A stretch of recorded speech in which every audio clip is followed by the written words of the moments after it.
to everyone. Ito na naman tayo guys. Ang dinner. Beef with onion. Namin siya guys ang ating nilalagay.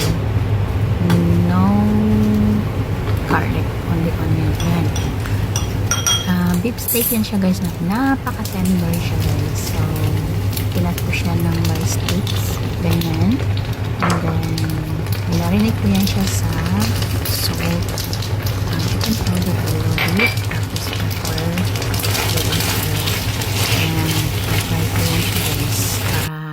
Mas ma-absorb yung kanyang lasa. And then after that guys, habang nagpa-fry ako ng aking beef, pinapry ko rin yan yung ang aking onion para sabay-sabay ko na siya na mailagay kasi pag matagal medyo 'di ba lulutuin mo pa ulit baka titigas na yung ating napaka-tender na beef. Tapos yung sa ano naman guys sa aking nilagay na cornstarch, pepper ulit, tapos a little bit salt and chicken powder nilagay ko doon guys.